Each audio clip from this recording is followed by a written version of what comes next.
Что это за женщина? Не надо мне задавать этот вопрос. Мы с вами договаривались говорить о личном? Мы ни о чем не договаривались. Как бы вот точно. Не хотите, не говорите. Я плакать буду. Тяжело жить с умной женщиной? Или? Ой. Кино или семья? Вот вы меня, конечно. Скажи, Гордеевой, скажи.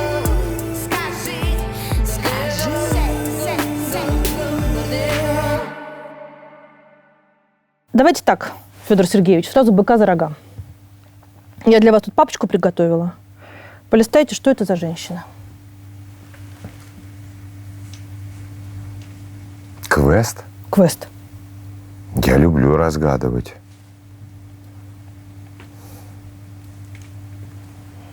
Красивая девушка. Что вас с ней связывает? Я не знаю. Может Давайте быть, другую покажу она снималась фотографию. где-то у меня. Сейчас другую покажу фотографию. Так лучше? А, Господи, Боже мой. Ну, конечно. Ну, так-то тут она красавица. А вы и это знаете. Да. Это Алина Болотина. Отдайте мне телефон обратно. щас. У меня там вопросы. Подождите. Ну, так, ну, конечно. Это Алина Болотина, которая в 2006 году заболела раком, написала вам письмо. Там немножко по-другому. Ну, давайте вы. Нет, давайте вы тогда. А тогда так, офис был еще, он и остается там. На Мосфильме там есть городской телефон. Это время уже было мобильных телефонов. Городской телефон редко звонит. И вдруг по городскому телефону мне помощник говорит, что вам звонит класс. Я говорю, какой класс? Он говорит, вот такой-то класс, такого-то города, такой-то школы. Он говорит, мне звонит класс. Он говорит, да, надо всенепременно с ним поговорить. Там был представитель юный от класса, и они рассказали историю того, что они все, что могли, сделали, как и педагоги, как и друзья, товарищи во дворе, чтобы помочь выздороветь девочке Алине. Тут я уже не мог говорить, а тяжело было это. Что нужно было сделать? Нужно было девочку Алину перевести в Москву, ну и договориться, чтобы ее приняли. Приняли, обследовали, нашли решение, хотя оно уже было тогда понятно. И произвели то, что надо произвести. Сделали операцию по пересадке костного мозга. Я тогда был бигинером в благотворительности, вот именно с детками связанной. Вы большую сумму дали на то, чтобы это лечение вообще было возможно? Это не важно. Но Чулпан Хаматовой я позвонил первой, а она для меня... Мы уже тогда работали по каким-то деткам, по конкретным. Вообще об этом не надо говорить. Почему? Блин, почему? Ну, ладно. Я хорошо. считаю, что надо, потому что, ну вот смотри, какой-нибудь еще класс услышит вас, и этот класс поймет, что вот Федор Бондарчук, да, который нам нравится. Услышит. Вообще детки сами звонят вот компаниями друзей. Это как раз не редкость. Ну вот и чем закончилась эта история. Чулпан, как всегда, она влетает в судьбу и начинает заниматься. А так как нас связывает с ней товарищество, еще какие-то другие дети, ну, это по-другому все выглядело. Действительно, мы привезли ее, благодаря Чулпан, привезли в Москву. Дальше произошли разные события. И вот хотите верьте, хотите нет, а Алина выздоровела, и все прекрасно. Но перед тем, как везли ее на операцию, она сказала, если все, улыбаясь, сказала, если все хорошо пройдет, я попробую себя, хочу попробовать себя актрисой. Вы сняли с Ксенией Рапопорт короткометражки потом? Да, потом появился благотворительный аукционный экшен, и одна из первых, если не первая работа в этом аукционе, потому что она, ну там по большому счету и снимать ничего не было. Это я бы не сказал, что это все-таки художественное произведение, какая-то форма у него есть, должна быть. Я пока не придумал, как она называется, потому что когда у тебя уже есть задача, у тебя есть герой, которого надо ввести в историю, пусть и небольшую короткометражку, немножко это такой вот, ты не свободен, поэтому это и зарисовка, вот я бы назвал ее так. где снялась действительно Лина, и мечта ее осуществилась.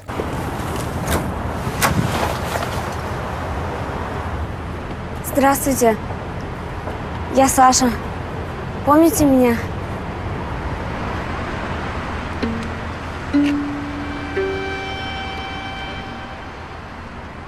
Но самый прикол в том, что вы с ней до момента ее выздоровления ни разу не виделись. Вы ей передавали куклу, с которой она, собственно, ехала на Были трансплантацию. просьбы, да, кукла его специальная, да, вот она поехала с ней. Вот. А потом я увидел прекрасную девушку. Она вам лося вышила. Да, да. И она рассказывала об этой встрече, говорит, ты знаешь, я, говорит, увидела Федора, и он оказался совсем не такой. Он, говорит, так смутился. Ну, это все для меня по-прежнему еще неловко, и я пытаюсь немного рассказывать об этом. Потому что я по-прежнему... Зачем добровольно в пекло критики? Ну, это даже не критика, а это такие, оскорбительные вещи. А, да? Да, у нас, это был период, когда только первые ласточки, первые амбассадоры благотворительных фондов появились, как правило, это артисты. И поэтому фразы «жиру беситесь», а вы и так далее, я это все читал, проходил. Чулпан сделала много, и Константин Юрьевич Хабенский сделал для того, чтобы это отношение поменять, потому что оно несправедливое. То, что делает Константин Юрьевич, я вообще преклоняюсь. Я иногда смотрю обратную связь от аудитории, от родителей, от просто простых людей. Мне она очень нравится. Я счастлив это читать. Но такая ситуация не всегда была. Я не говорю в таком большом периоде времени, но года 2-3 тому назад, да и таких вот героев благотворительности не было. Поэтому она менялась, а времени у меня на это нет, поэтому я лучше не буду вообще о чем говорить. Это же мой разговор с самим собой.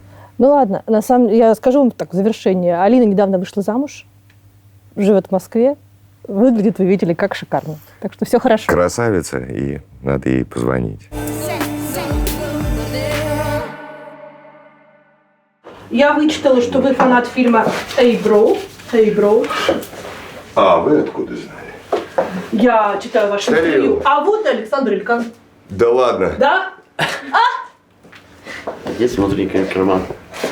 Это я. Охренеть. А что вы делаете сейчас? Снимают вас. А вообще? Вообще, мне предложили сценарий написать, там тоже есть одна история, как будто бы продолжение Хайбро, такая же девочка забеременела на рейве. И, в общем, там история про нее. Художественный? Фикшн? Ну, это как бы документальная история, я снимал, но вот пишу еще и художественный как бы сценарий. Как же холодно. Я дверь прикрою, да. Договаривайте, пока у нас съемка не началась. Все уже, сейчас сговоримся уже. То есть вы вот так вот можете легко человеку предложить работу? Ну, обязательно. Класс. Уговаривать не приходится. Спасибо. Договорились тогда. Мне кажется, быть продюсером ужасно тяжело, потому что тебе все время приходится кого-то уговаривать, убеждать. А потом человек уговорился, а потом наступает момент, когда нужно экономить деньги. А сейчас вы не представляете, что происходит с платформами. Все востребованы. В очередь вставать надо. На режиссеров? Да. И не только. Спросите у Юры Никогосова, оператора-постановщика. Который Чик снимал. Да, он и Чик снимал, и Психа снимал. Когда он освободится? Когда? Ну, в 2026. Я не знаю, какое количество ему предлагают. Нет, знаю. Он говорил, что 12 проектов в день, что ли, обсуждает. Офигеть. А это потому, что так индустрия бурно развивается или потому, что людей мало? Ну, платформы бурно развиваются. Да и индустрия-то вот 2,5 человека. Конечно, мало. Это правда, что отец вас брал к себе в кабинет, давал вам ад и рай Босха? Да. И вы с ним играли? Да, он вырезал из листа картона такое окошечко. Окошечко было 2,35, широкий формат. А это же многокомпозиционная картина. Иногда окошечко было поменьше. Он говорит, расскажи мне историю вот здесь, на этой то есть кусочек иллюстрации. картины. С чего ты начнешь? А это же рассказ драматургический. с общего ли плана ты начнешь, представишь этот мир, ну, как он выглядит, то есть заднего плана гор или какая-то дорожка небольшая, или с крупных планов этих главных героев. Расскажи мне эту историю. Жутко увлекательно. Брейгеля отлично рассказывать. Брейгеля Просто хорошо. отлично рассказывать. Хорошая штука. Но таких игр было много. Мы токарный станок тоже было, так сказать, подход к режиссуре. Потому что, в отличие от других советских туристов или выезжающих по работе за границу, в отличие от всех, кто везли там магнитофоны, джинсы или какие-то там важные модные штуки, телевизор, отец реально вез токарный станок из Стамески, из Англии. Зачем? Он резал по дереву, он резал шахматы, ручки, трубки, собирал по всем странам корни деревьев. Там важная составляющая, из чего трубки. Это или корень вишни, или корень вереска. Вереск дерево такое практически как камень. Он в этом деле разбирался, но самое главное, это был сарай. Сарай с своими секретиками. Там были гвозди и резинки, клей и краски. Стоял этот токарный станок, папа оттуда уходил, и дальше этот мир становился моим. А там же он повторял, он в детстве показывал детям, у него был ноу-хау, у него была такая 3-литровая банка, свечка, дальше он из кальки или из чего-то прозрачного, или просто из белой бумаги рисовал сюжеты, и через проекцию, и через эту банку у него была какая-то там проекционная машина, показывала, у него был домашний кинотеатр. То есть он много с вами занимался, получается? Вот как бы не словами. Это хорошо, это плохо. Не говорил никогда: сын, давай поговорим, что у тебя в школе. Я этого не помню. Вопрос, что у тебя в школе от отца, я ни разу не слышал. Мама, да. А вас любили в детстве? Да, наверное, да. Я их мало видел, родителей. Они все время работали и были в экспедициях, так называемых. Воспитывала нас с сестрой бабушка. Если они были за границей, отец был редкий советский режиссер, которому дали возможность снимать за границей. Брали туда мою сестру, а меня, чтобы полная семья не выезжала в кап-страну, мне просто не давали возможность выехать, я сидел здесь. А правда, что крысу однажды вам привезли? Да. Это безумие. Откуда вы это-то знаете? Мышку какую-то они назвали ее Dance Mouse, это было издевательство. Но она вот так крутилась, а у нас была... А живая, что ли, была? Да. Папа ее в коробке из-под Мальборо провез. Зачем? Сестре подарили мышку беленькую. Она крутилась. Так хотела ей заниматься. Животные, как в семье, появляются. Хомячки и так далее. Декоративная мышка. Кошмар. Да. Мне не говорите, потому что на это смотреть нельзя. Потом она из капиталистической мышки превратилась в социалистическую. У нас была тетя Лиза, помощница по дому. Она и вырезала из какого-то журнала картонный Кремль. Соединила его в 4 части. Мы посадили ее в аквариум. Она положила туда и ваты, потому что нечего ей бегать. Ты тут теперь в нормальных условиях. Не надо тебе веселить детей. Ты приехала в нормальную страну, отдыхай, получай удовольствие от благ социалистического строя. Вот тебе Кремль, вот тебе вата, и вот тебе человеческие продукты. Что это тебя там кормят? И мышка заскучала. Что, умерла в Кремле? Заснула. Она превратилась не в мышку, а в огромного хомяка. Перестала бегать. Кошмар. Сказала, когда-то я была Dance Mouse, сейчас я большой русский философ. И так она заскучала. Так мы мышку через какое-то время потеряли. Но настроек тети Лизы... Она ей представила мини-торжество коммунизма. Вот он выиграл коммунизм в отдельно взятом аквариуме. Мышка это на себе испытала сполна. Приняла она эту систему? Нет. Заскучала, заснула, ушла от нас. А платформы убьют телевидение вообще в целом? Оно трансформируется, конечно, да. Я думаю, что там на телеке останется разные общественно-политические шоу, просто политические шоу, развлекательные шоу. Шоу. Ну, тогда они должны и игры, и квесты, и так все, и что у них есть, тоже на платформе. Да, Тогда телек точно сдохнет. Ну, смотря какого качества, да. Ну, скажем так, не сдохнет. Я его люблю. Да? Ну, это с детства. Я его люблю, потому что так же, как и вы любите. Я не знаю, вы в Москве родились? Да, вот я знаю, что такое московские запахи. Утренние, весенние, сногсшибательные. Они остаются. Вот так это откуда-то из юности. Я когда сейчас иногда включаю телевизор, могу увидеть, как эта программа называется? «Колесо фортуны», да? А, нет, ну вот крутят ее. «Поле чудес». «Поле чудес». Ну, это же это что? Я говорю, это не может быть. Эта программа идет. Тут же я вспоминаю себя 20 лет тому назад. Мне совершенно не важно, что там происходит. Я сажусь и говорю, да. Это туда, ближе к психологическим тренингам.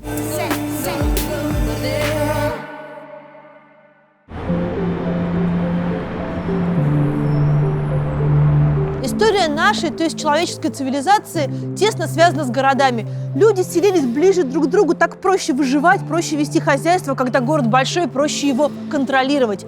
Первые упоминания о жизни людей в древнейшем из ныне существующих городов, Ерехоне, относятся аж к 8-му тысячелетию до нашей эры. И вот все это время на Земле появлялись, развивались и исчезали города. По оценкам ООН, к 2030 году на Земле будет 43 мегагорода, то есть мегаполиса с населением больше 10 миллионов человек. А к 2050 году 2/3 жителей Земли будет жить в городах. Но в мегаполисах жить комфортно не всем. Все-таки темп жизни бешеный, а экологическая обстановка неважная. Шумно и не очень безопасно.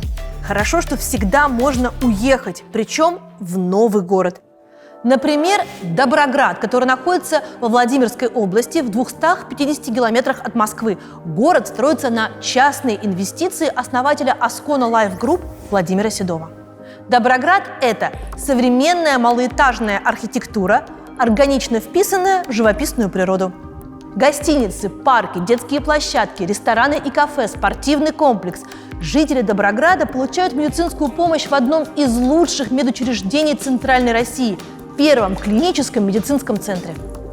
В декабре 2020 года начала свою работу особая экономическая зона, которая позволит привлечь в город бизнес и создать новые рабочие места. А в сентябре этого года откроется первый частный образовательный комплекс «Мир». В Доброграде вы можете построить свой собственный дом, купить просторный таунхаус или готовую квартиру. И самое главное – на льготных условиях. Ставка по ипотеке здесь начинается от 2,7%. В Доброград можно приехать, отдохнуть от суеты, насладиться тишиной и многовековой природой или просто переехать сюда жить. По промокоду Гордеева вы получите скидку в 50 тысяч рублей на покупку недвижимости или 15% на проживание в парк-отеле «Доброград».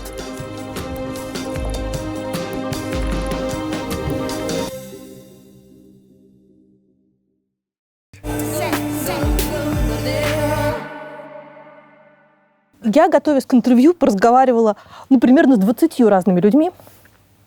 И в ответ на вопрос, расскажи мне про Федора, каждый ответ начинался. Ты знаешь, Федор очень добрый человек. И когда это был 6-й человек, я говорю, можешь что-то мне другое, новое рассказать? А потом я посмотрела фильм, который вы сделали вместе с Желновым, Катаевым и Ильей Беловым, о вашем отце. И там есть одна из линий про то, что Сергей Федорович был очень добрый человек, и ему это страшно мешало быть жестким режиссером. Ох, не знаю. Жестким режиссером? Режиссер должен быть жесткий. Должен. У папы была действительно скрытая энергия, и соратники его, и соавторы, и коллеги знали об этом. Есть точка кипения. Вот об этой точке кипения знали у Бондарчука, у моего отца, и об этой точке кипения знают мои коллеги, которые работают со мной, у сына Сергея Бондарчука, у меня. Довести меня сложно, но можно. Что потом произойдет? А что потом произойдет? Плохо будет всем. Но вам мешает то, что точка кипения достаточно далеко? Да, далеко. Это надо постараться, чтобы меня довести. Это скорее, это в первую очередь касается профессиональной работы. Так в быту вряд ли.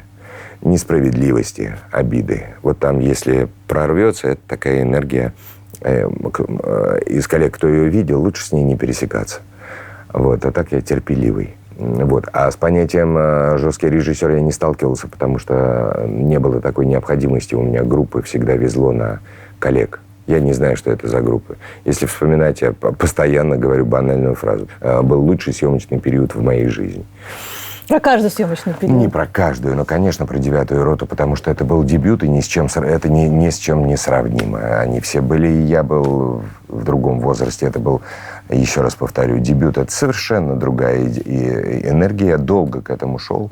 6 лет я готовил эту картину, и мы с Леной Яцурой, с моим товарищем и соратником, который был все это время со мной, весной сказали, вот давай мы так договоримся, или мы этой весной попробуем запуститься, или уже оставим эту идею. Пока не появился, и пока мы не нашли Роднянского, мы вот в этой системе и находились. Потом нашли Роднянского, и картина запустилась. Наш, что ли, идет?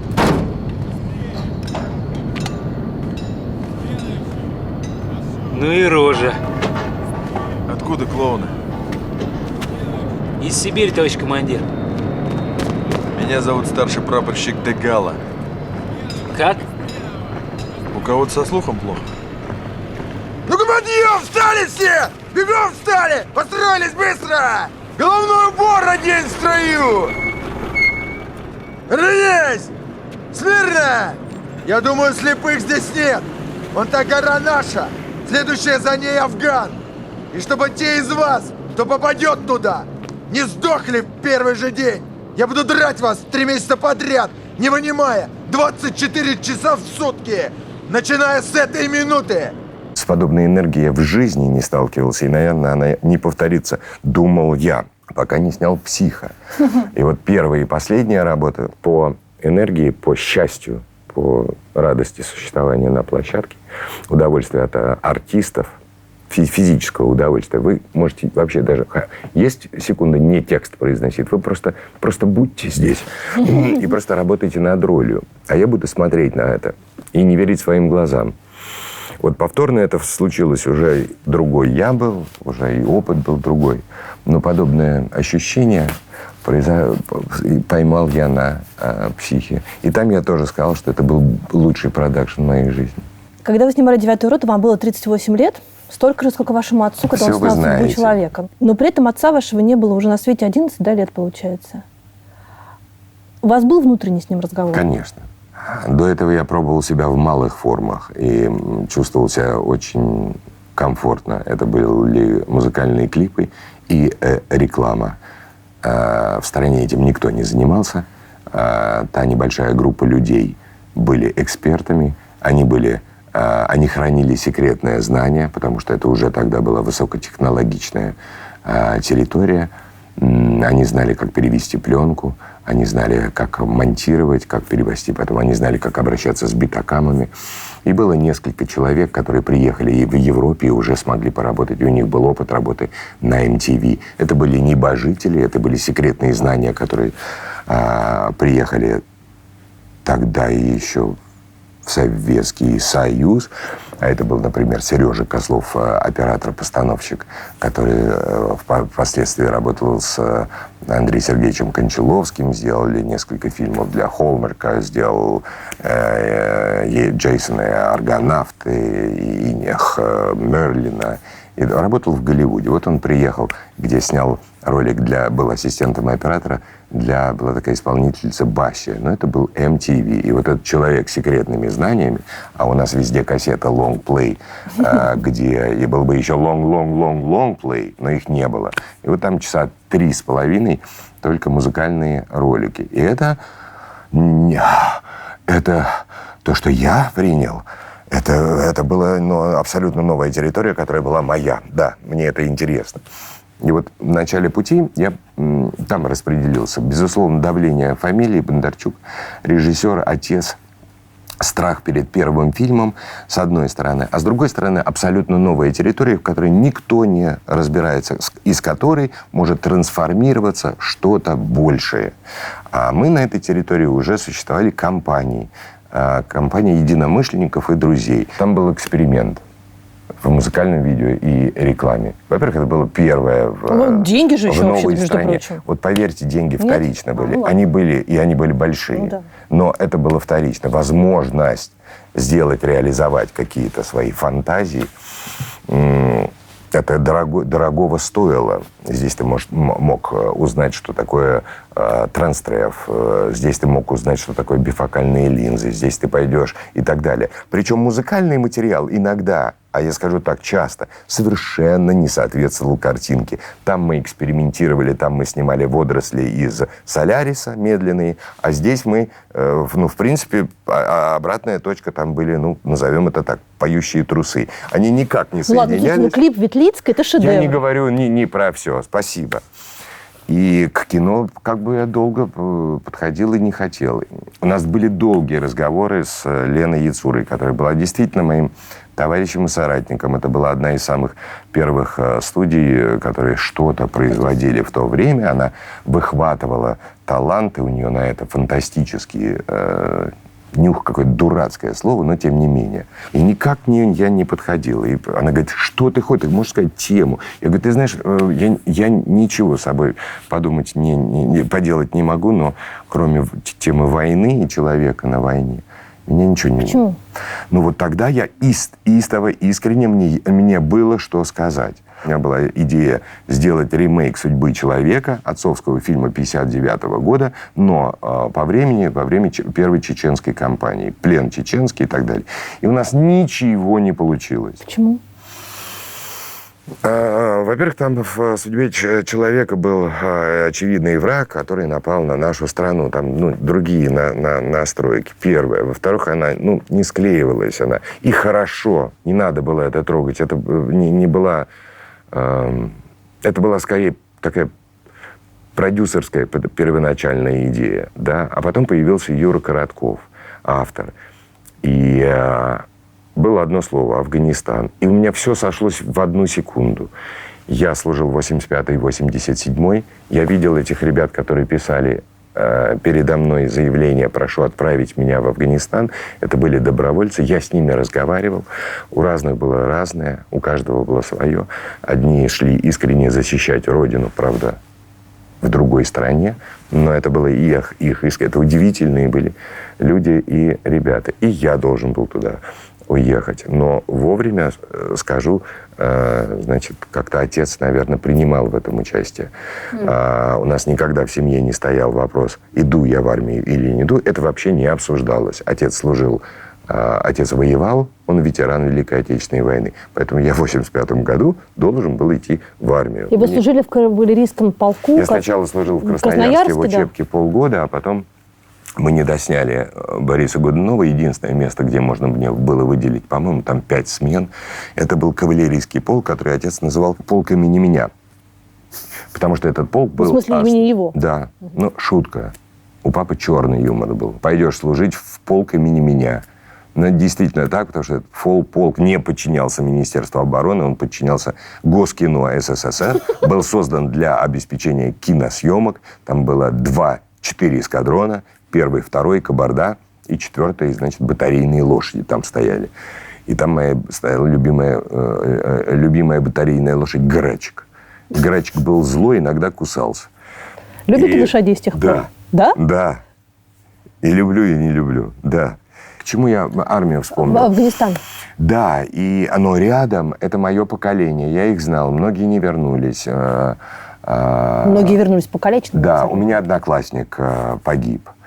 Не от пули, а от плиты, которая упала. В общем, все это было очень близко. Я спрашивал себя, испытываю ли я чувство вины, то, что не оказался там. Да, испытываю. Подсознательно, неосознанно, где-то глубоко, да. И вот эта история про мое поколение, по большому счету про меня, которую сложил в моей голове Коротков одним словом. А не Чечня, давай поменяем на Афганистан. И у меня все сошлось. Это уже была моя история. Мое отчасти чувство вины, мой гимн моему поколению. Я их прекрасно знал. А я женился вчера. Все сразу, и свадьба, и проводы. Чё, ну поздравляю. Поздравляю. Красавчик. Ну, говорит, теперь я твоя, давай, говорит, теперь жена, теперь положено. Думает, что я совсем дурной. А я ворота отворю, гуляй 2 года. Всю ночь ревела. Как же, говорит, жена и нетронутая. А я говорю, приду, проверю, не дай бог, увижу, убью, суку. И какая у них мотивация была, она была разная. В том числе была такая, ну как, ты что? Ты что не понимаешь, почему я иду? Я прихожу оттуда герой, у меня вся грудь в орденах девчонки, все мои. Там я вступаю в партию, значит, мне зеленый свет по высшему учебному заведению. Я прихожу туда, вообще, считай, без экзаменов прихожу. Я говорю, да, старик, а если ты не придешь? А если ты придешь без ног? Этого не произойдет со мной. Вот с кем угодно, не со мной. Я этот текст и слышал. И эти искренние глаза видел. И эта уверенность, с которой он это говорил, наблюдал. И вот из таких людей и товарищей моих просто действительно близких, вплоть до одноклассников. И сложилось мое подключение и мое истовое желание высказаться в первую очередь про свое поколение, которое ту войну выиграли. Страна войну проиграла, а эти ребята свою войну выиграли.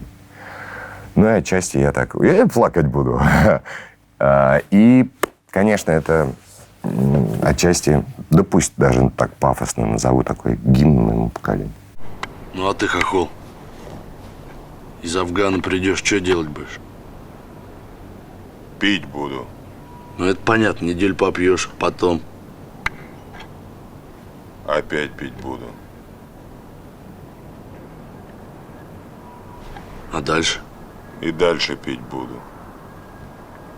Пока не забуду все это. Я снимала док про Афганистан, и пока я его снимала, каждая съемка кончалась тем, ну, там, опять застолье, все вот это. И говорю, нет, значит, я тебе сейчас про 9-ю роту расскажу. Это все нет. Или наоборот, то это настолько оказалась почти документальная история. Я разобрался в этой истории. У меня получалось так, что люди в штабах, которые рядом были, вот они были главные эксперты. И по оружию, конечно, и по кроссовкам, да. и по носкам, и по орденам, и номерам подразделений на самолетах, потому что подробности обсуждения было именно такого характера. Там 17 ляпов 9-й роты. Да. И были солдаты и офицеры, которые принимали участие непосредственно в боевых действиях, шастали по горам и так далее, и так далее. Вот от них я получал на премьере, они снимали себя колодки орденской медали и отдавали мне. Это пережить сложно. Сердце мое разрывалось, это дорогого стоит. Ничего подобного в своей жизни я больше никогда не испытывал. И мы сделали для меня очень страшный показ, потому что мы сделали досветского показа показ ветеранам. И после этого показа у меня все встало на свои места, и я понял, что я выиграл. Как вы думаете, что бы сказал отец? Это не очень хороший вопрос, но он важный. Не очень. Не очень. Вы думаете, я себе его не задаю? Ну, я поэтому тоже задаю. Задаю каждый день. Иногда руку ведет кто-то, руку или взгляд. Ну, где-то он вел руку мою. Или это уже настолько во мне его язык кинематографический, его способ съемки. Я сделал все, чтобы не повторить ни одного кадра. Конечно, я в первую очередь чуть-чуть поближе по языку они сражались за Родину. Я пересмотрел, я знаю его наизусть, но я пересматривал, чтобы не повториться. Но вот хотите верьте, хотите нет, а они повторились. Я сделал все, чтобы чтобы не повториться, а не наоборот, чтобы что-нибудь взять. Мизансцены, даже оптика, хореография, вот даже взрывов, это же прекрасно, можно это все придумать. Человек вот в этом аду, и, соответственно, как ты его снимаешь. Я думал, что это отчасти мое ноу-хау, а где-то не получалось. Эти разговоры, они идут постоянно. А у меня еще племянник его снимается. А еще сестра, она ушла чуть позже, но сестра моя ее любил нечеловечески. Это пол меня отрезали. Поэтому вот смотрит передо мной, смотрит на меня глаза моей сестры. Я не люблю все эти совпадения, знаки. Не люблю. Ну, не люблю. Но с отцом весь период 9-й роты они сопровождали меня. И на 9-й роте, когда мы начали озвучивать картину, а я туда попал случайно, как артист. В смысле? Не я должен был играть, у меня артист отказался от съемок там, по графику, но это было уже половина. Мы уже прошли экватор, мы уже половину картины сняли, мы уже должны были приступать. У нас была редкая возможность снимать по хронометражу. Первая страница сценарий соответствовал первому съемочному дню. И так. И это было для меня подарок, потому что они были, эти юные парни все, значит, коротко подстриженные, бледно-зеленые из Москвы, где их всех собрали. И вот так постепенно они приходили в себя, из мальчиков становились в мужчин, лицо обветривалось и было обожжено солнцем в режиме реального времени. Вот так они к финалу подошли органически возмужавшими. Я уже не говорю про развитие каждого персонажа у каждого. Это, конечно, полегче. Это подарок для режиссера и для артиста последовательно снимать. К отцу. Один канал большой сделал сравнение некоторых кадров. Они сражались за Родину с 9-й роты. И собрали вот этот большой канал, несколько кадров из 9-й роты. Они сражались за Родину, и они были просто идентичны. Я сел, мне было это интересно. Я это не планировал. Я от этого убегал, я от этого пытался отказаться и даже проверял, нет ли что-то здесь похоже, не похоже. В общем, как-то все на этой картине сошлось, сложилось через семью, через деда его, через его внука, через меня, отец мне, режиссеры. Ох, когда каждый день он там присутствовал. Ужас. Поэтому, наверное, и осмелился поставить «Я отцу посвящаю», потому что я этой картиной горжусь. А я вот думаю, 9-ю роту можно было бы сейчас снять? Да. На госденьги? А 9-й роте не было. Я знаю, но... Сейчас? Да. Не знаю. Не знаю. Мне Хороший кажется, нет. вопрос. Мне кажется, нет. Да ладно? Настолько? Ну да. Мне кажется, нет. Там плохая роль государства. Государства того этого уже нет. А нынешнее чувствует себя его полноправным преемником. Начиная... Так страшненько вы сказали. Я Минуточку, вы на столетии этого ФСБ были, которые КГБ, НКВД? В смысле, не физически, но по телевизору видели все. Да. Как вы относитесь к тому, что у нас кино финансируется государством по принципу соответствия заявки идеологическому какому-то состоянию государства? Я давно уже говорю о том, что если есть государственный бюджет, если есть государственный заказ, он сформирован. Тогда это должно быть оформлено. Государственный заказ. Ты подписываешь, это твоя ответственность, подписываешь ты этот контракт с государством или не подписываешь. Да? Но государство вправе требовать идеологию. В тех темах, которые они... Вы тогда проговорите их, чтобы это не попадало все под одну гребенку. Если это государственные деньги, ты должен соблюдать или, так сказать, соответствовать вкусу или пониманию той или другой темы конкретного чиновника. Но вот этого я не совсем понимаю. Да? А есть фонд кино, который вообще от этого был отделен, потому что это, наверное, в первую очередь миссия Министерства культуры, да, потому что там есть детское кино, там есть дебютное кино, там есть документальное кино, а вот то, что про зрителей, это в фонде кино. И там, наверное, ответственность на продюсерах лежит. То, что они будут производить, как они будут производить и в каком количестве. Отвечают они только одним бокс-офисом, а именно аудиторией, зрителями, которыми они привлекли в кинотеатр. Их должно быть много. Это и поэтому и называется зрительское кино. Но есть государственный заказ. Тогда вы проговорите его. Давайте играть, так сказать, по-честному. И тогда тот художник, который подписывает этот протокол или там что-то, он идет на... Православие, самодержавие, я не народность. знаю, это его выбор. У нас темы. Ты хочешь их взять? Бери. Ты хочешь искренне, у тебя есть решение, или тебя интересует эта тема, но это твой договор с государством. Но не все должно быть, грубо говоря, вот под эту гребенку. Мне государственных денег хватает на то, чтобы обеспечить тех авторов, которые не хотят служить какой-то идеологии? Сейчас да. Сейчас да. Сейчас да. Опять же скажу, что с появлением платформ. Сейчас да. Во-первых, появились частные фонды, их немного, но они есть. И вот в связи с развитием технологий, которая не стала такая тяжелая прям по деньгам, потому что кино – это высокозатратная территория. До определенного момента была. Сейчас, в принципе, на телефон ты можешь снять кино. Поэтому и стали появляться вот эти проекты, которые не много стоят, недорого стоят, несложные. То есть это зависит от художника. И это, конечно, немножко открыло границы и глаза. Отец вступил в 1974 году в Компартию, его заставили. Да. Заставили, предложили, что равно заставили. Вам не кажется... Настоятельно рекомендовали. Ах, вот как. Чтобы выехать за границу, работать с американским продюсером, желательно было бы все-таки партийным туда уехать. Он тяготился этим? Ну, у него не было желания вступать в партию. Тяготился, но не знаю, этот вопрос я не успел задать. Вы родились, ему было 47 лет, да? Вы почти сейчас ровесники. Что вы про него лучше понимаете?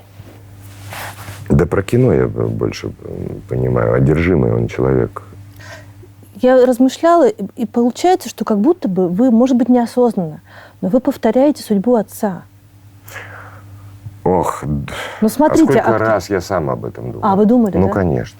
Актерское начало, режиссура, все. И даже, вот смотрите, вы в какой-то момент такое было ощущение, что вы, ну, прям вовлеклись в политику, вы вошли в Высший Совет Единой России, вы были доверенным лицом и Путина, и Собянина, вы открывали День единства народного, вы выходили с хэштегом про Кадырова.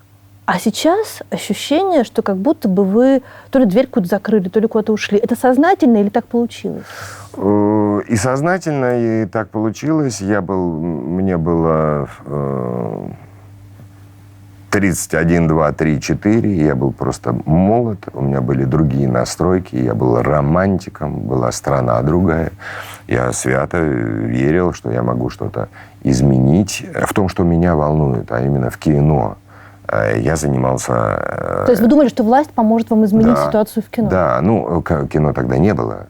Индустрии как таковой не было. Вот это, имея возможность, у меня было искреннее желание. Оно и сейчас где-то осталось, теплится. Мне просто вот сейчас кино больше времени. Проект мой по строительству кинотеатров в малых и средних городах. Я это делал и для себя, в том числе, но и для страны. Это было абсолютно искренне. Я был уверен, что у меня все получится. И энергия того времени позволяла предположить, что все получится. И таких, как я не один был. Там был совершенно уникальный человек. Вот рядом со мной мой товарищ Аркаша Новиков, у которого биография от действительно поваренка до супер успешного бизнесмена. Оля Слуцкер, которая тоже редкая женщина того периода. А у меня примеров вообще, по большому счету, не так уж и много. Которая self-made woman. Я знаю это. Хорошие примеры были. Действительно был такой романтизм и желание изменить или помочь, чтобы ты пригодился своей стране. Абсолютный романтизм, абсолютно другое время возможностей, ну, другое по энергии.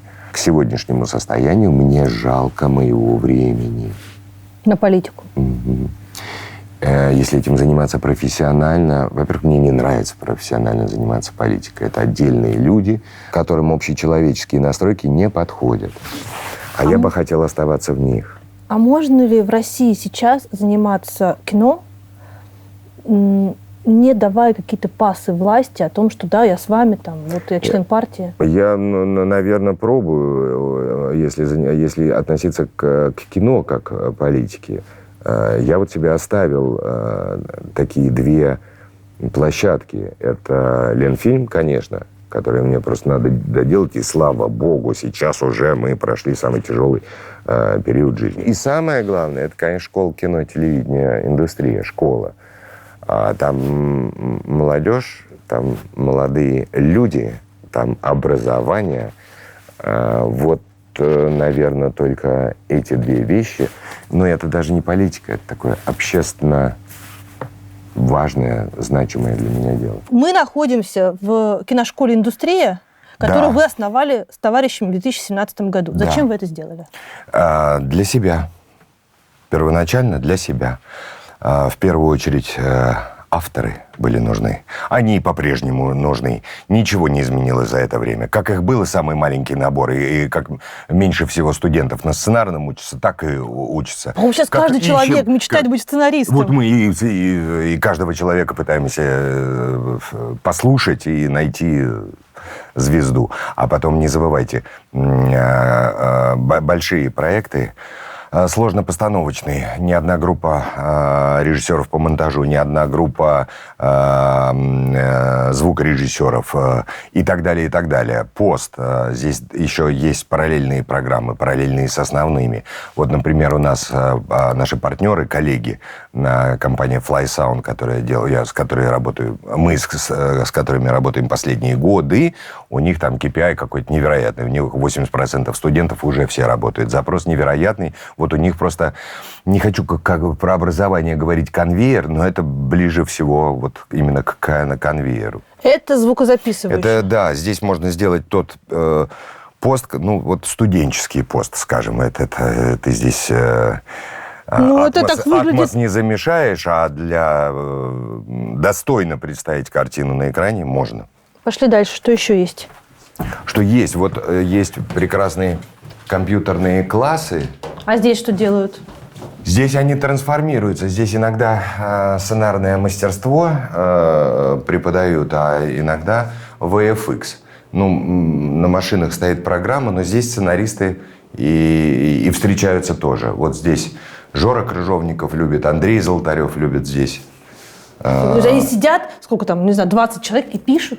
Иногда пишут, иногда обсуждают программы, иногда это не мастер-классы, потому что им компьютеры не нужны, но когда дело доходит до сценарных программ, они сейчас волшебные появились, просто потрясающие. Здесь в том числе и с ними знакомиться. Компьютерный класс, вот здесь только по графике. Компьютерная графика. Слушайте, ну Да, это очень дорогостоящее все. Кто за это платит? Сколько это стоит? У нас есть попсовет, у нас с нами национальная медиагруппа, платили и мы, да все платят. Все платят. Студии, кураторы покупают. У каждого есть, например, вот в студиях Хайпа Илюши Стюарта, метрофильм Артема Васильева, Петя Ануров, Нон-стоп, Кинослова и Медиаслова и так далее. Они курируют студентов, ведут их, не всех. К ним еще надо попасть. Первоначально мы, так сказать, были открыты для всех, но не, побейте за своих продюсеров. И что-то они вкладывают как в производство работы, соответственно, и в пост, а что-то сюда в школу. На основные партнеры есть школьные. Сколько стоит год киношколы? 350 тысяч рублей. Для студента? Да. А для вас? Для нас сколько мы вкладываем? Да. Ну, я сейчас вам не скажу, можем спуститься вниз к девочкам в офис. Спросим. Расскажем. Ну, это дорого. Ну, я просто вижу, что это дорого. Предоставлять такое качество Да, образования студентам дорого, особенно последнее время, когда мы все ушли на карантин. Им не снимать, а не все программы у нас могут быть Через онлайн. Пошли дальше смотреть. Ну, а потом педагогам плати, аренда и так далее, и так далее. В общем, вот А этот это здание период не в собственности у вас? в аренде у города, но не страшный. Вот. Но мы это здание отреставрировали.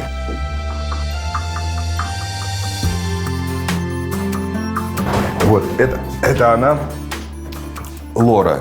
Да. Мы ее все вместе ищем по-прежнему. Слушайте, я когда смотрела «Психо», я вам говорю, что я все время думала, кто убил Лору Палмер, кто убил Марину. Но в принципе можно было ее не найти и тащить туда дальше. Мне кажется, она главная. Нет, мне кажется, что вот эта вот отговорка, что там ее нашли, если вы не смотрели «Психо», перемотайте, да? Да. То, что ее нашли, и то, что там якобы это была она, нам же ее не показали. Это все вранье. Верно, но эту девушку мы всей школой по-прежнему ищем. Хотелось бы ее не найти еще многие годы. Вы кто? Вы продюсер, вы режиссер, вы актер? Режиссер. А режиссер очень, в моем случае, продюсер-режиссер, режиссер-продюсер. То кино, которое я снимал, и, надеюсь, буду продолжать, потому что мне нравится мои космические друзья, и не только. Предполагает огромное количество организационных вопросов и так далее, и так далее. Большая штука. И ты так или иначе становишься продюсером. А я сразу же соединил эти две профессии. И вот как-то режиссер-продюсер. Ну, об актерском своем вы не жалеете? Нет, у меня не было актерского образования. Первая большая, наверное, моя роль была у Гриши Константинопольского $8,5. Это был первый, наверное... Это классный фильм. Да. И «Даунхаус» классный фильм. Да, мне нравится, что он остается. Он весь на мемчиках, и его вспоминают, и у него есть поклонники. А еще больше мне нравится, что молодежь его, когда смотрит, говорит: «Ничего себе вы жили!» Я говорю, такое ощущение при царе Горохе. Да, кудряво. Нет, я очень с большим уважением к этой профессии отношусь, но мне кажется, что я немножко свободен в этом. Ну, в «Годе культуры» вы все равно снимаетесь.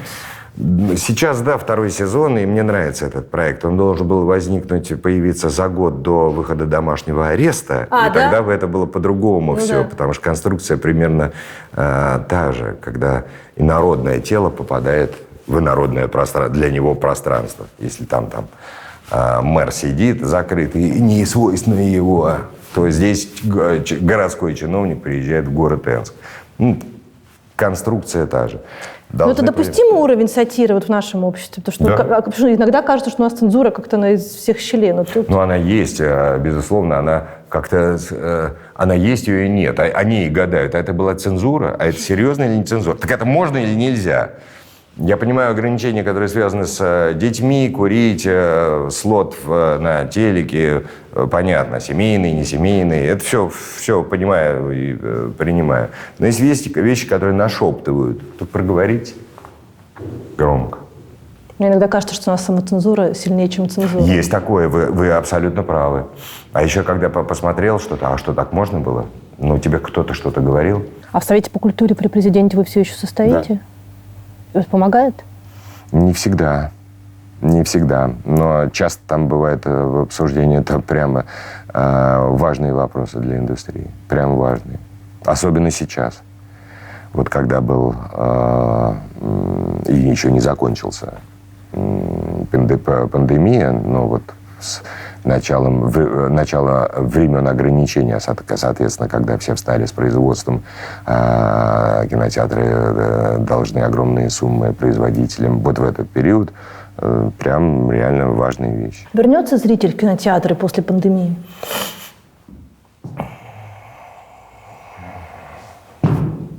Какой зритель? Который ходил в кино. А теперь у него есть платформа и про 45 плюс не знаю. Вот правда не знаю. Вот 45 плюс вернется или нет, не знаю. Все так быстро научились и словили страх, с одной стороны, а с другой стороны, все так быстро получили доступ к комфортным условиям получения контента, и не только, начиная от еды, соков и пеленок, заканчивая фильмами. Клик и фильм. Но все-таки кинотеатр, он останется. Я так думаю, что я надеюсь, я мечтаю об этом, что это останется как место силы специальное, что это специальный просмотр. Это связано с твоим первым свиданием, с времяпровождением. Потому что такой территории нет, потому что в этом есть магия, потому что зажигается, гаснет свет, потому что ты вспоминаешь себя 10 лет тому назад или 2 года тому назад, потому что ты вспоминаешь, что в этом кинотеатре у тебя случилось первое. И это можно получить, это ощущение, только в этом месте. Вот в этом квадрате, который, это магия. Вот что там показано будет, потому что при этом все это в доступности от телефона до планшета, то, о чем я говорил. А вот то, что ты получишь только в кинотеатре. Я бы, например, «Аватар», вот, которого я жду. И я жду. Да. Вы Но плакали я не на буду первом? Вы на смотреть. первом плакали? Да. И я плакала. Нет, ну это этапное кино. Я его жду в кинотеатрах. Я же не буду смотреть его на телефоне. Думаю, что это отдельный разговор. Думаю, что и изменится. Вообще изменится. А вы, кстати, мне сказали, что помните запах Москвы своего детства. Чем она пахла? Это период надо брать, когда тополь цветет. Май. Да, у нее такой горько-сладкий вкус, который смешивается с, если это жарко еще, с поливальными машинами и асфальтом от воды. И вот эти московские дворики, до которых не дошла еще реновация, у них есть особый вкус, цвет, запах и так далее. И вот это вот смешение. Ну, а по звукам это я вырос на улице Нежданова, сейчас это Брюсов. Там дальше консерватория, соответственно, до Дом композиторов, ресторан Дома композиторов, который назывался «Балалайка», и везде гаммы. И вот это вот мой звук и мои запахи. Вы были одним из первых, кто приехал в день начала дела 7-й студии к Гоголь-центру. И это выглядело, в общем, очень смело. Но это же нельзя сказать, что вы мимо проходили. Вы сознательно туда приехали? Нет, я рванул туда. Почему? Во-первых, Кирилл Семенович мой товарищ. Наверное, как-то я его знаю. Давайте по-честному. Вот у вас в голове было, я поеду, будет геморрой по работе. Нет, я не могу не поехать, это мой товарищ. Не представлял. Ну, наверное, не думал. Не думал. А у меня все естество как-то мое противилось этому. Нет, не думал. Не думал. Мне хотелось его поддержать. Я его, собственно говоря, все эти и письма, и отдельные, и коллективные уже, по-моему, с этого же дня. Поручительство и так далее, и так далее. А потом я же подробный, поэтому вопросы, назовем его модным словом кейсом, могли иметь проблемы огромное количество людей, занимающихся тем же самым. Законодательство какого-то, я могу быть неточным, там, типа 92-го или, может быть, там, чуть ли не 80-х годов. Вот где возник вопрос и проблема. Но оно требует изменений. Другое дело, что не успели это сделать. То есть художники, директора, это в основном людей, которые занимаются финансово-хозяйственной, организационной деятельностью касается. Те законы, которые были черти сколько, как лет тому назад, они просто не работают. Поэтому, в принципе, по этому кейсу, опять же, могли попасть и другие художники.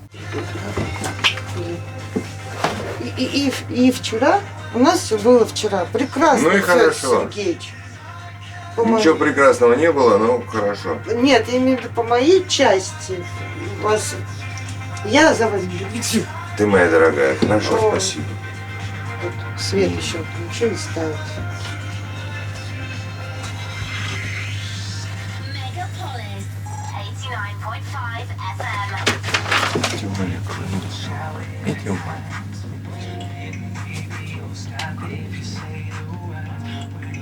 Просто больше не чувствую. Если не...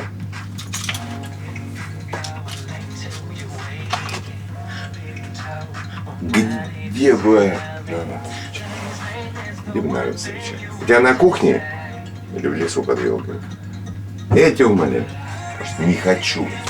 Просто не хочу. Просто не хочу. Просто не хочу больше бегать с тобой и тетярой. Темный, какой личный. Просто не хочу. Просто не хочу больше бегать с тобой и тетярой. Если не я, куда ты гостей приглашал? Все на кухне. Или в лес под елкой.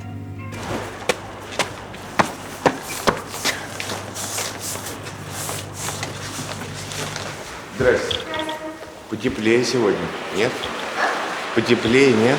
Бизнес-стоп на 3-м этаже.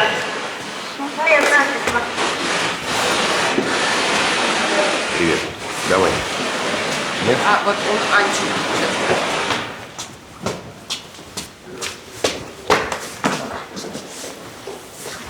Здрасте, коллег.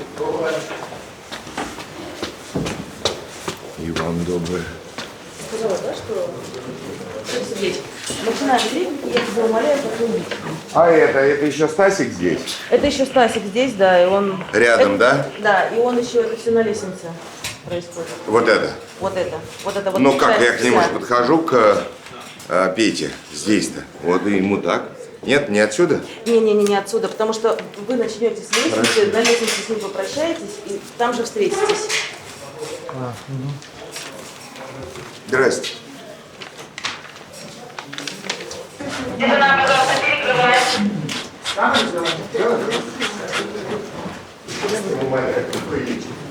Просто не хочу с тобой больше бегать и притирать все.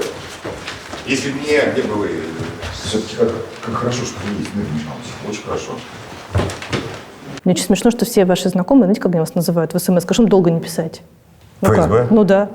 И еще смешно, что когда вы были юным, мы все называли вас Федор Сергеевич. Вот этого я до сих пор не могу понять. Сейчас все возвращается, да, Федор. Сейчас Федор, да. Там 21, 22 Федор. Я говорю, а почему вы меня называете? А, наверное, чтобы намекнуть на вашего папу. Это был я пришел из армии 87-й, а 85-й был 5-й съезд советских кинематографистов. Где ваш папа, в общем, да. его забаллотировали. Да. И единственный, кто вступился, был Никита Сергеевич Михалков, а Армен Николаевич Медведев тоже, конечно же. Вот. И начало перестройки, такой революционный дух, не пойми чего, но дух изменений, революций, построим новый мир, новое образование. И приходит молодой человек с фамилией Бондарчук, сын. Человек, которого свергли только что. Да, героя социалистического труда, депутат Верховного Совета, там это председатель всех этих союзов и так далее, и такое, которого низвергли. Не только его, там был и Ростоцкий, Кулиджанов, Озеров, большие мастера. И вот я прихожу на такое вот революционное, так сказать, пространство. Конечно, меня показывают пальцем, и первое время было сложно. А потом? Талантом взяли. Вообще в ГИК у меня был грандиозный. Параллельно училась Рената Литвинова на сценарном. На моем курсе учился Саша Баширов, Ваня Охлобыстин, Тигран Киасаян. Параллельно была экспериментальная студия Ираклия Кверикадзе, где учился Джаник Фазиев и не только. А рядом была экспериментальная мастерская Сергея Александровича Соловьева, где преподавал в ГИКе. Иногда заезжал Анатолий Васильев, актерское мастерство. И куда мог приехать Виктор Цой, Алиса. Там танцевали брейк. Там Рашид Нугманов затеял свою Яху, а потом Иглу. А потом в этой же компании родилась Аса. И все это бурление. Я переехал с вещами в эту мастерскую. И все вот это бурление, которое превратилось потом в показ Асы знаменитый, куда я не попал, потому что не смог в этой очереди прорваться. Не попал. Да ладно? Да, но вот все, Бондарчук не попал Нет, куда-то. Я не пользовался своей фамилией никогда. Это у меня есть такой вопрос. Я стеснялся. Ну, в общем, не попал я туда. И это был восторг. И вот эта энергия этой студии меня абсолютно увлекала. Я не думал о большом кино. А те предложения, которые у меня были, я их не хотел снимать. Я понял, что я хочу снимать про войну. У меня была задумка с Петей Луциком и Самарядовым, которые тоже учились. А Тома Штот снимал «Дети чугунных богов» по их произведению. Все была одна компания. Потом чуть позже организовалась движуха на студии Горького. Это Александр Хван и тот же Тодоровский, и Ливнев. Вот была такая энергичная, бодрая компания. Но в кино большое с теми сценариями, которые я хотел, я отказывался даже в то время, когда... Страшно было? Страшно, да, страшно очень. Да, но я отказывался там, например, диджей и рокер. Вот название, отличное название. Так, вот что это вообще такое? хулиганят. Вот оно, видите, денег нет. Филипп нам написал. Да, тут много всего. Они в один момент, студенты, распоясались, стали писать какую-то легковесную чушь просто отмечаться, но здесь можно найти и серьезные высказывания, в том числе и их педагогов. Ваше любимое какое? Вот. Федя, круто. Пишите и переписывайте, Да, вот главное. да. Здесь у меня была прекрасная какая-то шутейка, вот она. Ребят, сливаю экзамен, что-то по композу, а дальше вот это вот надо все перефотографировать, так сказать, это готовая студенческая работа. Ну а вот здесь все. Илюш Стюарт, про которого мы говорили, Денис Баглай, генеральный директор студии нашей, Андрющенко Саша, Водород. Ну вот Вдовин, композитор, могучий. Могучий, да. Друзья, все. Дима Широков, VFX, дипломированный специалист Паулина Андреева. Дипломная работа небольшая у нее. Хорошая компания. Сериал «Псих». Невероятный, захватывающий. И ты каждой серии удивляешься, а что еще будет. При этом сериал страшно, скажем, смутивший людей, которые далеки от индустрии, далеки от вас лично. Потому что обществу понятно, когда режиссер женится на красивой женщине, на актрисе, и он ее снимает. И когда красивая женщина оказывается еще и умной, и режиссер не просто ее снимает, а он как бы с ней работает. Это проблема. Это вызывает много вопросов. Бондарчук написал за Паулину Андрееву сценарий. Бондарчук нанял райтеров, чтобы они написали. Значит, расскажите просто, как дело было, и почему Паулина не главная героиня этого фильма, как актриса? История эта началась давным-давно, а именно 4 года тому назад, когда мы затеяли открыть школу кино и телевидения индустрии с моими товарищами Мишей Врубелем и Сашей Андрющенко. И вот первые знакомства с абитуриентами, с желающими поступить. Какие-то списки появляются, фамилии. Обсуждаем там из Москвы, из регионов. Что вот в первый раз будем, что можем себе позволить. Потому что еще здание, там его красят, ремонтируют. Мы еще не успеваем. Нам любезно предоставляют Гоголь-центр как площадку, чтобы мы встретились наконец-то с нашим этим первым пилотным курсом. И вот мне звонит Миша Врубель и говорит: слушайте, вот от Андреева у нас поступает. Я говорю, поступает, хорошая фамилия Андреева. Она говорит, вот имя-то Паулина. Я говорю, ага. А вы уже с Паулиной, это, значит, да. 2016, да. Получается, значит, вы в 2015 познакомились с ней, то есть вы уже вместе? Да, и она мне ничего не сказала.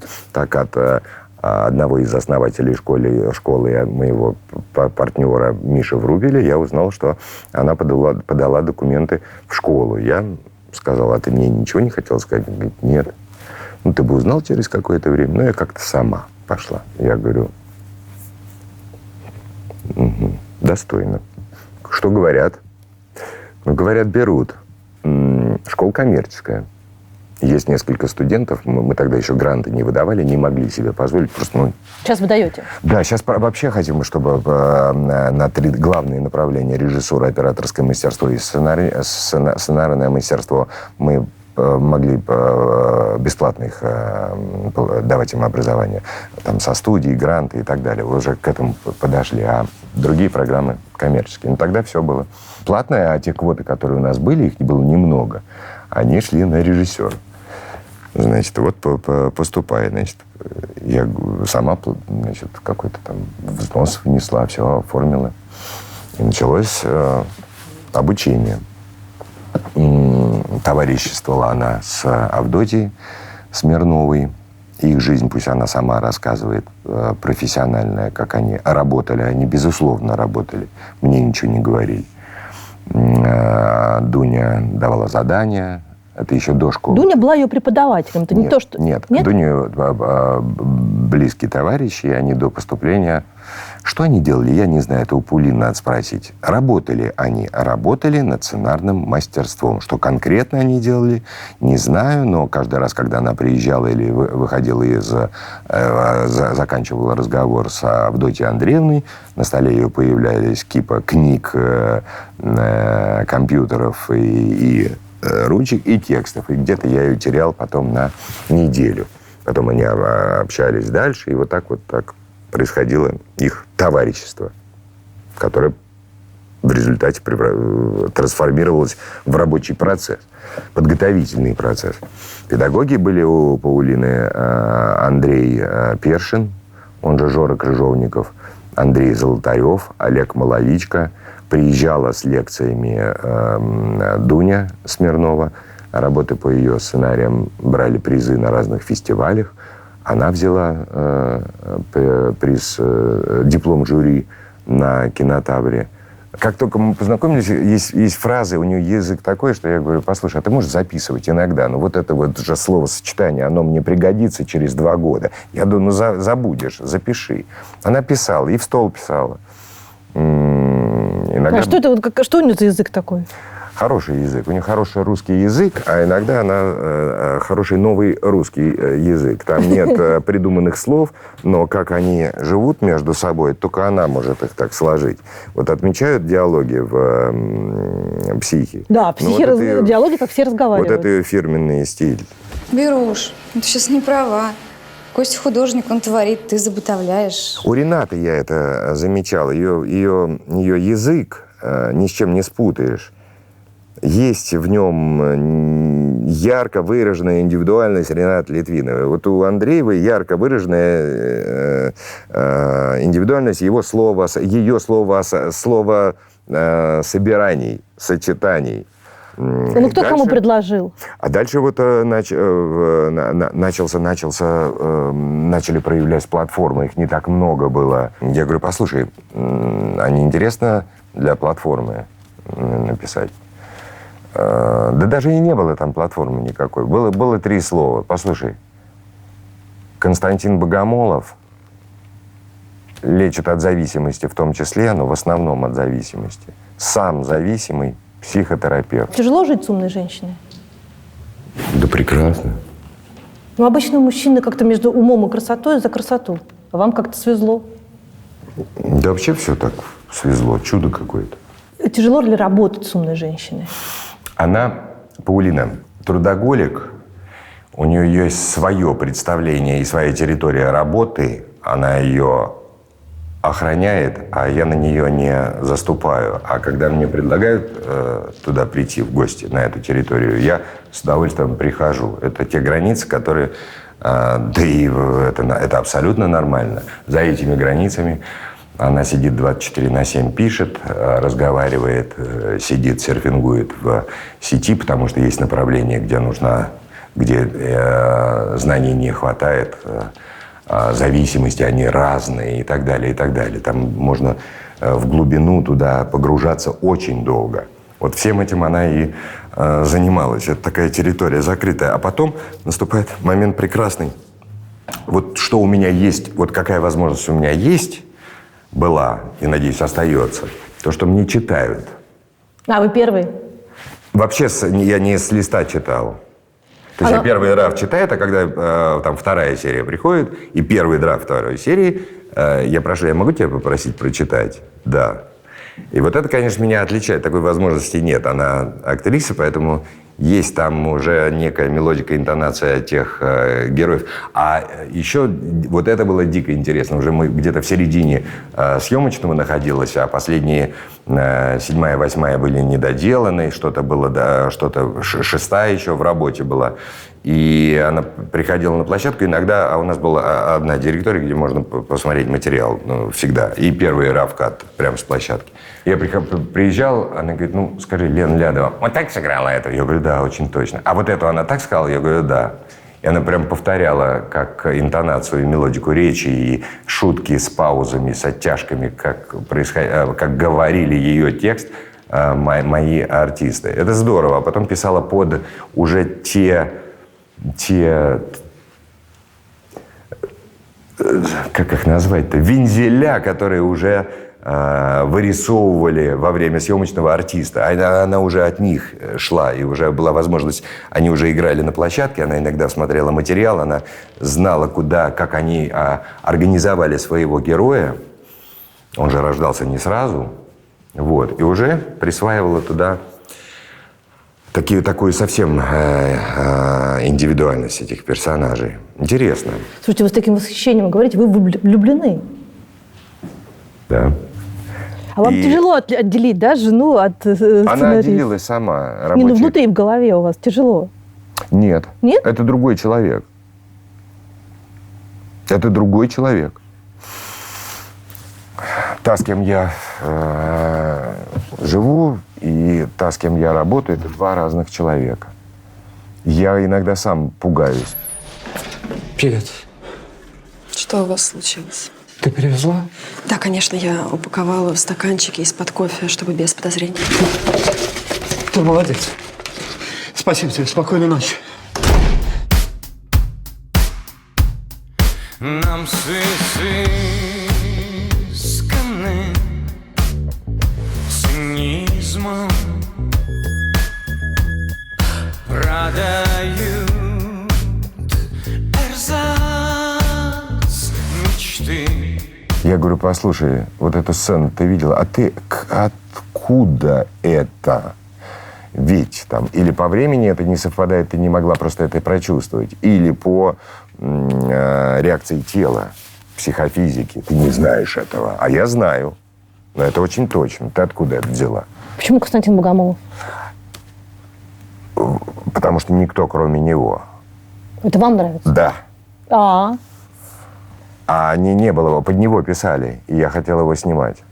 В наблюдениями за нашими героями, прекрасными артистами, которые все вместе, наверное, должны как-то нам представить. Или не должны они нам ничего. Но мы хотим представить из этой мозаики одно полотно, которое будет называться «Герои нашего времени».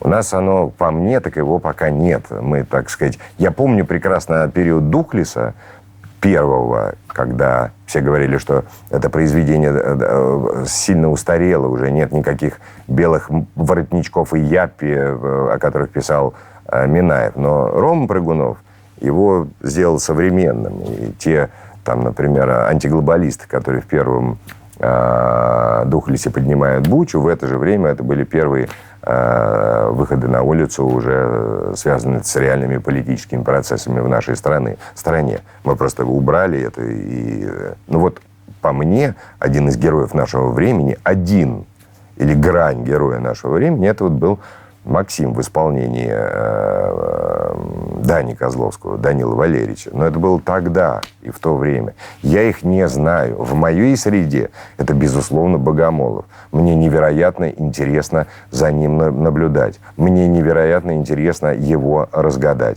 Безусловно, он большого масштаба просто личности, глубокий образованный человек, вызывающий невероятные чувства принятия, в основном неприятия. Я читал комментарии: дайте текст, чтобы не смотреть на Богомолова. Дайте текст, запишите аудиокнигу, я хочу читать, я не хочу смотреть на него. Именно он мне важен был. Он, безусловно, один из героев нашего времени. Вы говорили, что он играет сам себя. Нет. Нет? Нет. Точно? Нет. Поглубже и повнимательнее надо следить за Константином Юрьевичем. Он сыграл роль Олега. Угу. Он сыграл роль Олега. И другое дело, что он позволил себе и подарил мне смелость не скрывать и не шифровать его настройки, его психофизику, его голос, который он срывается. Он не задумывался о том, он играет горлом, произносит, или диафрагмой. Диафрагмой по-фундаментальней мог Константин Юрьевич. Он не думал об этом. Он один раз сказал: не слишком ли здесь пискляво я кричу? Это было один раз, а там действительно было... Я сам раздумывал об этом. Я говорю: нет, ты подарил мне открытого себя. Это проявление Кости, но в персонаже. То, что он позволил себе быть свободным, то, что он позволил себе не думать о том, как он выглядит, убедительный, он мачо, красивый, некрасивый, загадочный, привлекательный, химический. Вообще он об этом не думал. Он был полностью погружен и концентрирован в тексте и в смыслах. Он играл смысл. А то, что получилось, не всегда похоже на Богомолова, но, безусловно, его так много. И вот одни глаза, вот что мне с ними делать? Они же немного могут опуститься, и все. Вы хотели больше, чем она, ребенка? Да. Вашу злость можно понять, она убила вашу мечту своим эгоизмом. Убила. «Психи» — офигительный саундтрек. Просто невероятный. При этом главная песня появилась на свет, когда вам было примерно 11 лет. Почему такой выбор и вообще насколько вас связывает многое с музыкой? Вы знаете, там бы ее было еще больше. Есть «Вселенная» Константина Юрьевича, и вот эти песни конца, середины 70-х, туда, начала 80-х, их было бы больше, и его музыкальная вселенная была бы немножко другая. Но это стоит, знаете, сколько права на эти песни? Ну, «Мир без Люмилова» кто там придумал? Я, конечно. Это он был до съемочного периода. Он у меня в ушах звучал. Удивительный край тишины, там, где слышны голоса птичьих стай. Радужный мир, он цветами одет.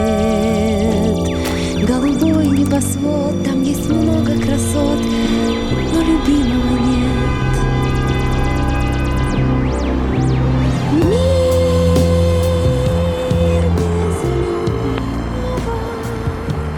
И у него был плейлист, я его просто не потянул, потому что бюджет не резиновый, так бы я его еще оформил. Я не буду рассказывать про эти песни, потому что они забыты, но там где-то где-то они обязательно у меня всплывут. А остальное это то, что я меломан, я больной на музыке. Что вы слушаете? Все. Все, и я ее из пространства в основном мне спрашивают, а где ты это взял? Радио, улица, у кого-то что-то, конечно же, телевизор. Я все сразу же что это. То, что у меня мой вкус вылавливает из пространства, но он не все вылавливает. Я испорчен черной музыкой и классической музыкой. Поэтому у меня такая... И вкус мой крайне разнообразный. Это может быть и минимал какой-то, и Вагнер, и русский наивный рэп, как я называю его, сиротский рэп. Конечно. Может быть, Каспийские грузы, может быть, я не знаю... много. Я пожираю все. Хаски, конечно. А ролики в последнее время, какие у него визуальные, его еще вселенная очень нравится. Мне нравится Скриптонит, мне нравится Хаски, мне нравится Каспийский груз, мне нравится много групп. Да, конечно. Мне нравится Оксимирон, да. Мне нравится, и так далее. Вы сняли первый сериал. Значит ли это, что вы теперь подсели на эту иглу сериальную и будете снимать сериалы? Я на ней давно сижу. Я много спродюсировал, да, а теперь режиссер. Вашими словами, да, сижу на этой игле. Еще я даже снимете? пытаюсь... Да. У «Психа» будет второй сезон? Нет. Хорошо. Или... Ой! У меня есть список массы художественных фильмов, которые я должен посмотреть, но до них не доходят руки. Я так смотрю на это и сам с собой разговариваю. Что же это такое? Надо как-то мне от сериалов отойти, чтобы мне сделать с собой, как бы мне себя помочь, чтобы вот там выключить, а здесь включить. Пока не получается. 3 самых крутых сериала, которых вы посмотрели сейчас. Не сейчас, давайте так, за последние. Это Years and Years, годы он называется. Годы. Это «Эпидемия». Так. «Эпидемия» я аплодирую.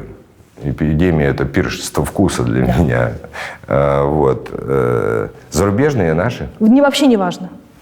Тогда «Чики» и «Псих», и все. А вот так вот. Вы патриот. Я наглый. Не, это какой? «Корона»? «Корона» тоже хорошая. «Корона» наслаждения, тогда они ортодоксальные, да. Тогда «Годы и годы», тогда «Озарк», шедевр.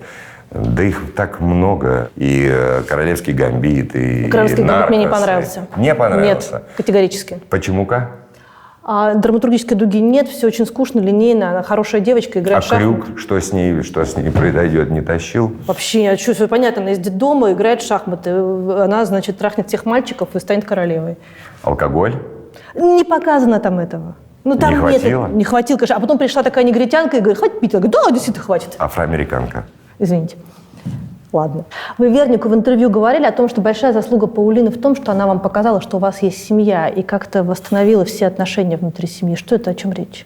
Мы с вами договаривались говорить о личном? А мы ни о чем не договаривались. Как бы, вот точно. Не хотите, не говорите. Давайте еще раз. Все, что произошло с мамой, это действительно заслуга Паулины.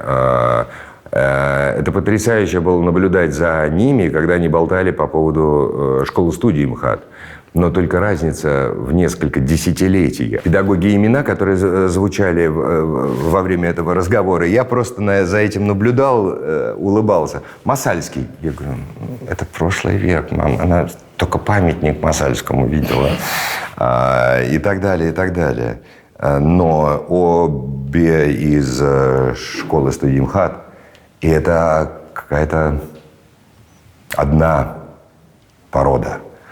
Вот, связывает их Московский художественный театр. Вот, и с мамой, конечно, да, и она пригласила и организовала вместе с Игорем Ильичем Верником ее приход в МХАТ. Она волновалась, там было много молодежи, что меня невероятно порадовало. Они не отпускали ее, принимали потрясающе.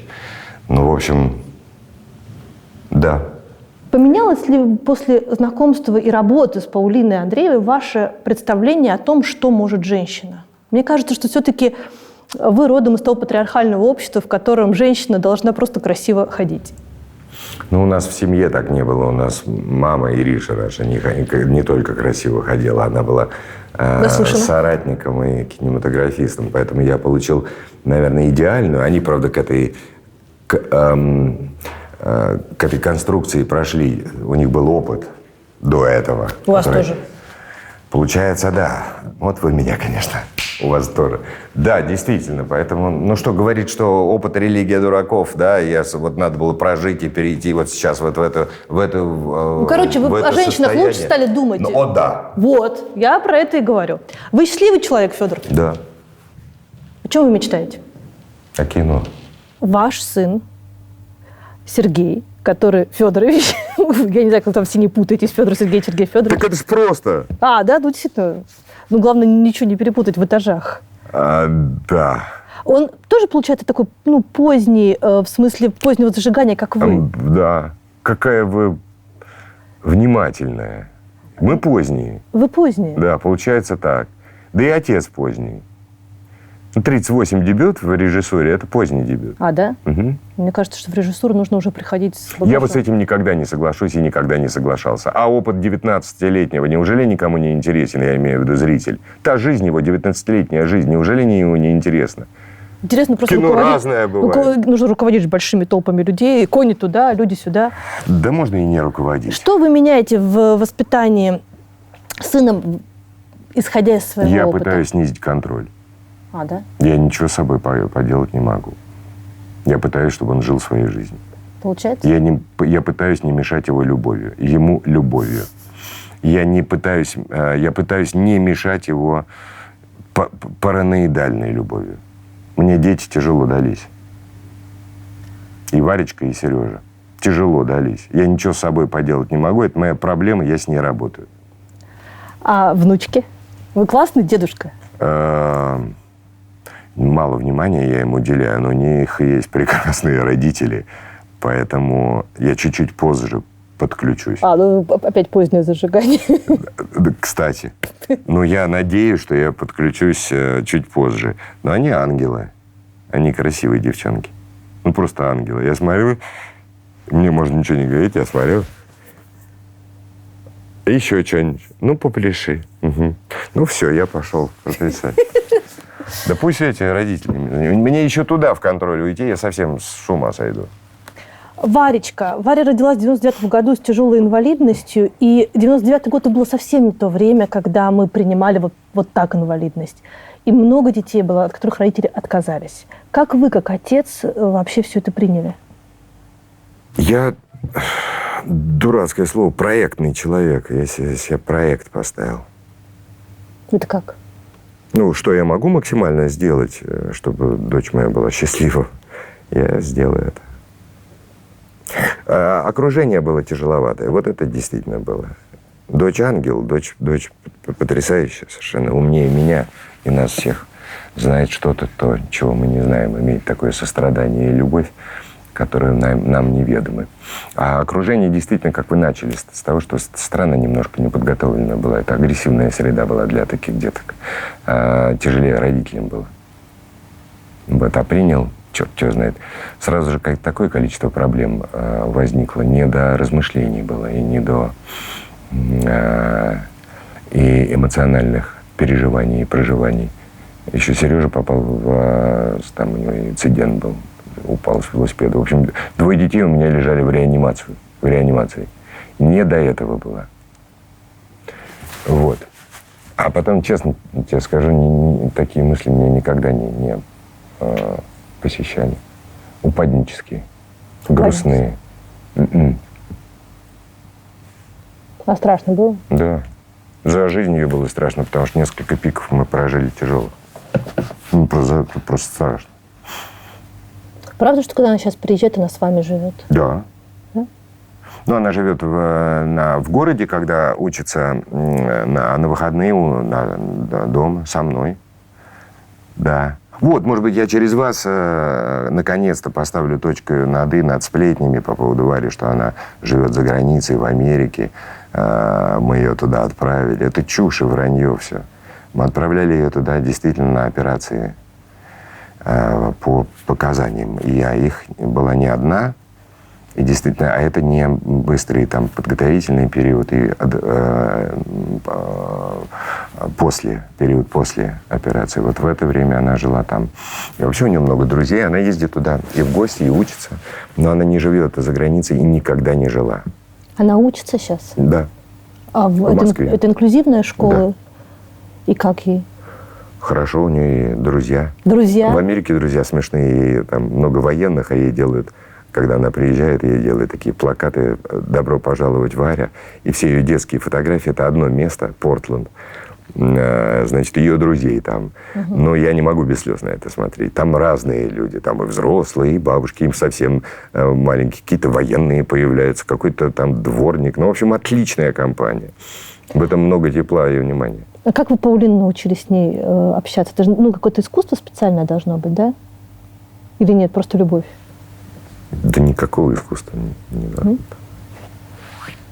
То есть она вот живет с вами, это обычная жизнь, это ничего не нарушает в вашем течении жизни? Нет, это жизнь, это правила там есть, там много водных.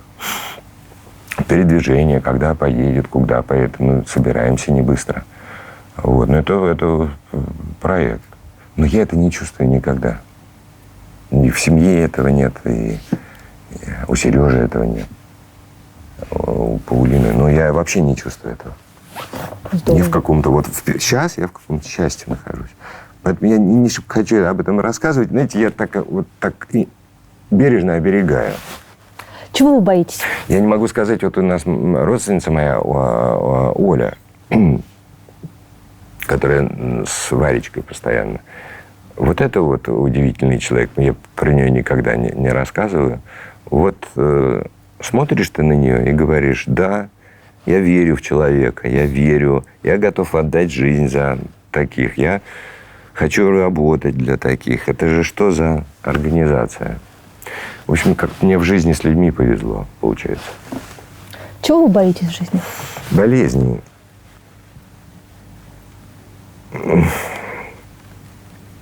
Головы, не физической немощи. Головы. Мы подвержены этому. Вот улетит куда-нибудь в какой-нибудь концепции или захочешь себя бы сберечь в трезвости. Боюсь не развиваться. Боюсь заскучать. Боюсь потерять интерес. А я, правда, не посмотрел и не прочитал все книжки на свете. А я, правда, не был во всех странах. Что самое ужасное, я не посмотрел все фильмы и не посмотрю их никогда, потому что это невозможно. Вот. Но вот это ощущение того, что я вчера родился, и мир вот передо мной, и мне его надо познать, узнать. А я еще эмоционально могу его воспринимать как то дыхание ветров, восход и закат, звуки, музыки и так далее. Я это воспринимаю так же остро, как я так думаю. О чем мне себе врать? Так же, как и там, 19-20.